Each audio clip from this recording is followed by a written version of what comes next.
Igsuon bulahan ang mga tao nga miila sa mga butang nga espirituhanon tuod kay ila gayong maangkon ang paghari sa Dios. Mateo 5 versikulo 3. Bulahan ang miila nga sila kabus sa mga butang nga espirituhanon kay maangkon nila ang paghari sa Dios. Igsuon dato man ka o pobre, bulahan ka kung miila ka sa mga butang nga espirituhanon tuod kay ang Dios igsuon mahimuot gayud kanimo. Bulahan ang mga tawo nga nagbuhat sa kanunay sa mga butang nga makapahimuot sa Dios. Bulahan ang mga tawo nga nagtuman sa mga butang nga makapahimuot sa Dios, nga uyon sa kabubuton sa Dios.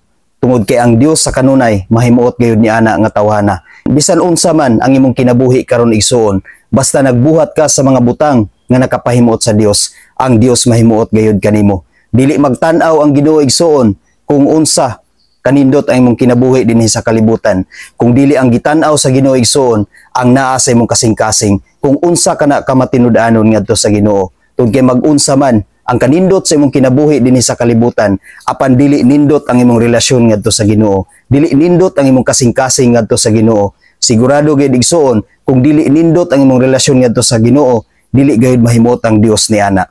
Dili gayud ikalipay sa Dios nga magtan-aw sa iyang anak nga wala nagtuman ug nagsunod sa iyang kabubuton. Mong nag-ingon ang Dios, bulahan ka kung nagtuman ka sa mga butang nga espirituhanon. Amen. God bless sa tanan.